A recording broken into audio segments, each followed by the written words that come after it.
Welcome back to my channel. ನಾನು ಇವತ್ತು lemon rice ಮಾಡೋದನ್ನು ತೋರಿಸ್ತಾ ಇದ್ದೀನಿ. ಅದಕ್ಕೆ ಒಂದು ಈರುಳ್ಳಿ ಉದ್ದಕ್ಕೆ ಸಣ್ಣಗೆ ಹಚ್ಚಿಟ್ಕೊಂಡಿರೋದು ಮತ್ತು ಒಂದು 4-5 ಹಸಿರು ಮೆಣಸಿನ್ಕಾಯಿ. ಮೊದಲಿಗೆ ಗ್ಯಾಸ್ ಸ್ಟವ್ ಆನ್ ಮಾಡಿ ಬಾಣಲಿ ಇಟ್ಟು, ಬಾಣಲಿ ಬಿಸಿಯಾಗಿದ್ದ ತಕ್ಷಣ 4 ಟೇಬಲ್ ಸ್ಪೂನ್ ಆಯಿಲ್ ಹಾಕ್ಕೊಳ್ಳಿ. ಆಯಿಲ್ ಹಾಕ್ಕೊಂಡು ಕಡಲೆ ಬೀಜನ ಫ್ರೈ ಮಾಡ್ಕೊಳ್ಳಿ. ಫ್ರೈ ಮಾಡಿಕೊಂಡು ಎತ್ತಿಟ್ಕೊಂಡ್ರೆ ಕ್ರಿಸ್ಪಿಯಾಗಿರುತ್ತೆ ತಿನ್ನೋದಕ್ಕೆ.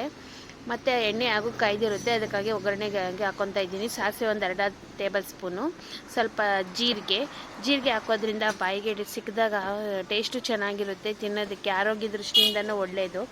ಲೆಮನ್ನೇ ಆಗಲಿ, ಅರಿಶಿನ ಪುಡಿನೇ ಆಗಲಿ, ಜೀರಿಗೆ ನಾವು ಇದರಲ್ಲಿ ಏನು ಬಳಸ್ತೀವೋ ಎಲ್ಲ ಆರೋಗ್ಯ ದೃಷ್ಟಿಯಿಂದ ಒಳ್ಳೆಯದೇ ಆಗಿರುತ್ತೆ. ಸ್ವಲ್ಪ ಕಡಲೆಬೇಳೆ ಸ್ವಲ್ಪ ಫ್ರೈ ಆಗಿದ ತಕ್ಷಣ ಈರುಳ್ಳಿ, ಹಸಿರು ಮೆಣಸಿನ್ಕಾಯಿ, ಒಂದು 4-5 ಎಲೆ ಕರಿಬೇವಿನ ಸೊಪ್ಪು ಇಷ್ಟು ಹಾಕಿ ಸ್ವಲ್ಪ ಉಪ್ಪು ಹಾಕಿ ಚೆನ್ನಾಗಿ ಬೇಯಿಸ್ಕೊಳ್ಳಿ. ಉಪ್ಪೆಲ್ಲ ಹಾಕೋದ್ರಿಂದ ಬೇಗನೆ ಈರುಳ್ಳಿನೂ ಬೇಯುತ್ತೆ. ಸ್ವಲ್ಪ ಅರಿಶಿನ ಪುಡಿ ಎಲ್ಲ. ನಾನು ವಿಡಿಯೋ ನಿಮ್ಗೆ ಇಷ್ಟ ಆಗಿದ್ರೆ ಶೇರ್ ಮಾಡಿ, ಕಮೆಂಟ್ಸ್ ಮಾಡಿ, ಸಬ್ಸ್ಕ್ರೈಬ್ ಮಾಡಿ ಫ್ರೆಂಡ್ಸ್.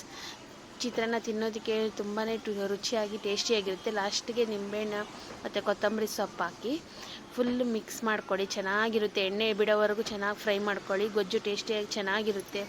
ಎತ್ತಿಟ್ಕೊಂಡು ನಿಮ್ಗೆ ಯಾವಾಗ ಬೇಕೋ ಆವಾಗ ತಿನ್ಕೋಬೋದು. ನೋಡಿ, ರೈಸ್ ಹಾಕಿ ಈಗ ಮಿಕ್ಸ್ ಮಾಡಿ ತಿನ್ನೋದಕ್ಕೆ ಚೆನ್ನಾಗಿರುತ್ತೆ. ನೋಡೋದಕ್ಕೂ ಕಲರ್ಫುಲ್